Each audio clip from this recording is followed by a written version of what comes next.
안녕하세요. 구 준비! 예! 내 꿈이 이루어지는 나라, 그 꿈을 이루는 대통령, 준비된 대통령은 박근혜! 박근혜! 박근혜! 제가 먼저 인사 말씀을 드리겠습니다. 이제 오늘로 선거가 딱 38일이 남았습니다. 참 힘든 여건 속에서도 모두 밤낮 없이 열심히 노력해 주시는 데 대해서 감사를 드립니다. 저도 내일부터 호남 지역을 시작으로 해서 제2차 지방 투어를 시작을 하려고 합니다. 그래서 이번에는 지역에서 숙박도 하면서 민생과 밀착해서 더욱 열심히 뛰어보겠습니다.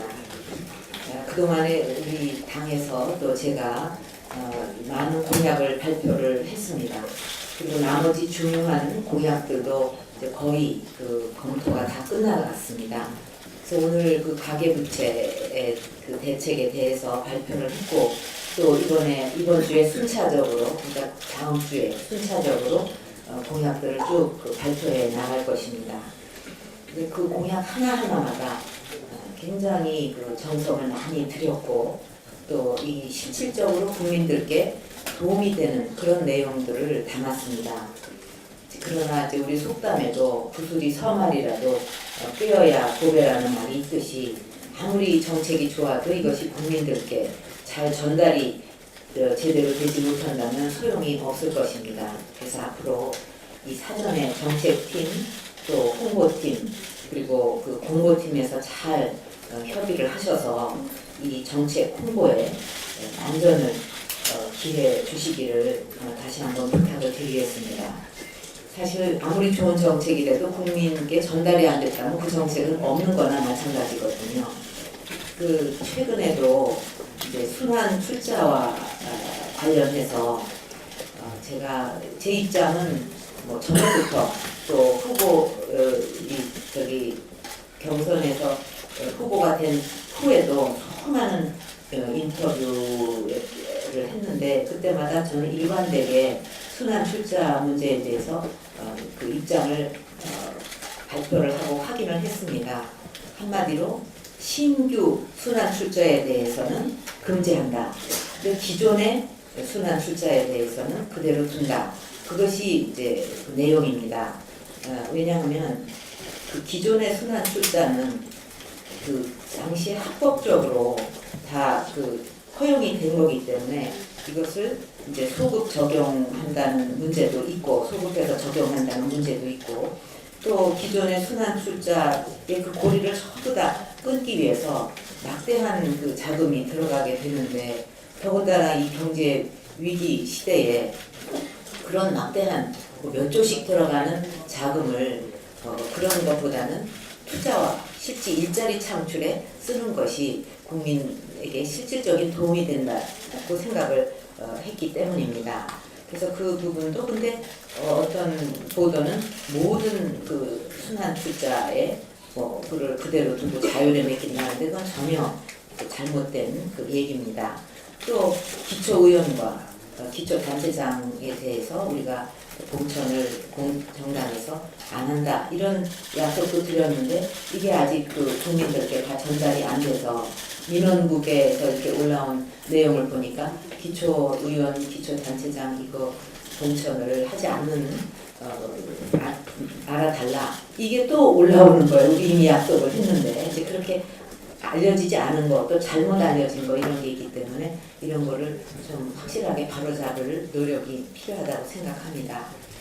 제가 그동안에 일주일에 한 번은 꼭 선대위 회의에 참여를 한다고 그랬는데 일정이 여의치 않아서 지키지를 못했습니다. 앞으로도 제가 지방도 많이 가겠지만 좀 필요할 시에는 이제 이렇게 또 우리가 모여서 의견 수렴도 하고 또 말씀도 듣고 그렇게 하도록 하겠습니다. 근데 지금 이제 이 선거를 앞두고 좀 유례가 없는 일이 벌어지고 있습니다. 다시 말하면 지금 한 달여밖에 선거가 남지 않았는데, 우리도 상대가 누군지를, 누가 링에 올라오는지 모르고 있다는 사실, 국민도 누가 후보가 저쪽에서 되는지를 모르고 있다는 이 기막힌 사실입니다. 이거는 우리나라 앞날을 위해서도 참 바람직하지 못한 좋지 않은 일이라고 생각을 합니다. 말하자면 선택을 해야 되는 국민들께 충분히 검증을 하고 또 어떤 선택을 해야 나라를 위해서 또 우리의 삶을 위해서 옳은 길인가 이걸 판단을 할 기회를 드려야 되는데 지금도 계속 그 단일화 논쟁만 벌어지고 있습니다. 이렇게 그 글로벌 경제 위기가 닥친다. 또 내년엔 더 심각하다. 이게 만만치 않은 이런 도전이 우리 앞에 놓여 있는데 이 짧은 시간에 어떻게 국민이 이런 중대한 선택에 대해서 판단을 하실 수가 있겠습니까? 그래서 어쨌든 지금도 말이 안 되지만 빨리 결정을 해야 되고 또 우리도 그것을 강력하게 요구를 해야 된다고 생각합니다. 다른 선거도 아니고 적어도 대선인데 우리나라의 운명과 미래가 바뀌는 얼마든지 바뀔 수 있는 그런 중대한 선거인데 여태까지 이벤트로 해갖고 성공한 사례가 없지 않았습니까? 그동안에도. 그러니까 우리도 상대가 누군지 모르니까 이 단일화가 된 후에 어떤 정책이 나올지 또 그 합해가지고 뭐가 바뀔지 뭐 정당은 어떻게 될지 모르는 상태에서 상대할 수도 없고 또 그런 상대를 그런 것을 상대로 해가지고 뭐 토론을 한다는 것도 의미가 없습니다. 지금은요.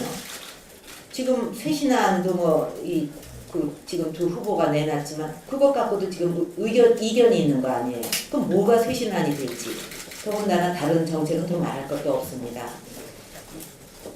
그래서 그게 빨리 좀 결정이 돼야 된다고 생각을 하고요. 제가 그 달성에 처음으로 출마했을 때 말씀을 잠깐 드리겠습니다. 그때 바로 선거가 내일인데 그 전날까지도 거의 모든 방송, 신문에서 제가 크게 진다고 그렇게 보도가 됐습니다. 20% 이상 진다. 근데 개표, 그리고 또 그 다음 개표를 하는 날은 아예 지는 걸로 다 돼 있기 때문에 그냥 개표장에 안 나온 분도 상당히 많았어요. 이거 다 지는 걸로 돼가지고. 그런데 저는 그런 상황 하에서도 오로지 어떻게 하면 우리 주민들의 원하는 바가 뭔지 그런 걸 가지고 열심히 진정성을 갖고 끝까지 뛰었어요. 최선을 다했습니다. 그래서 결국은 그 투표에서 제가 오히려 압승을 거두었거든요. 이런 말씀을 제가 드리는 이유는 그런 상황에서도 국민만 바라보고 국민이 뭐를 원하는가를 진정성 있게 참 그거를 이루기 위해서 얘기를 하고 노력하고 이렇게 했을 때 국민이 선택을 해주셨다 이거죠. 근데 만약에 지금 이런 상태에서 우리가 뭔가 흔들린다고 하면 그거야말로 저는 당의 위기라고 생각을 합니다.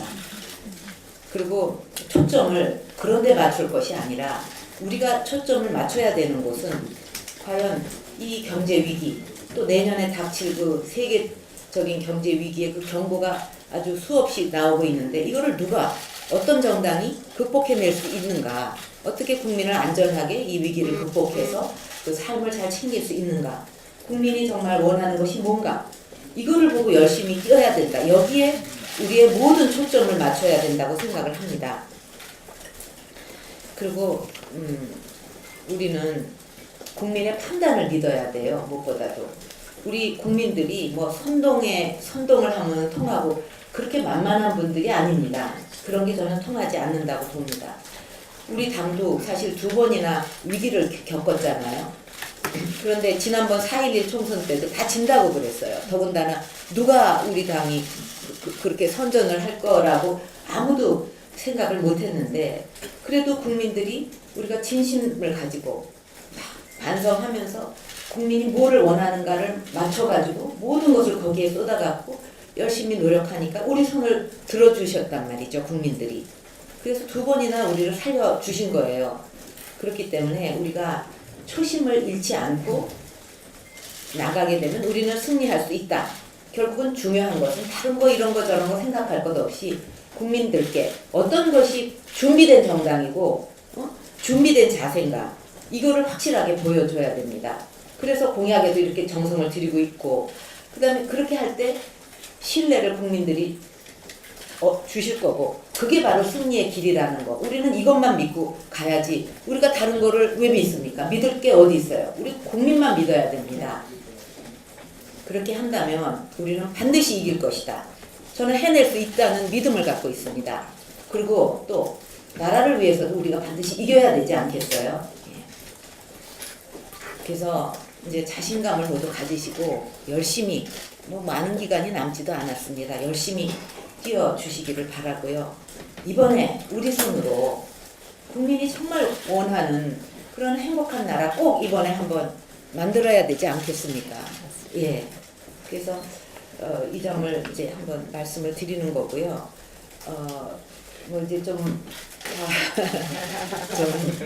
이렇게 해주시면은 박수 한번 쳐야 될 것 같아요.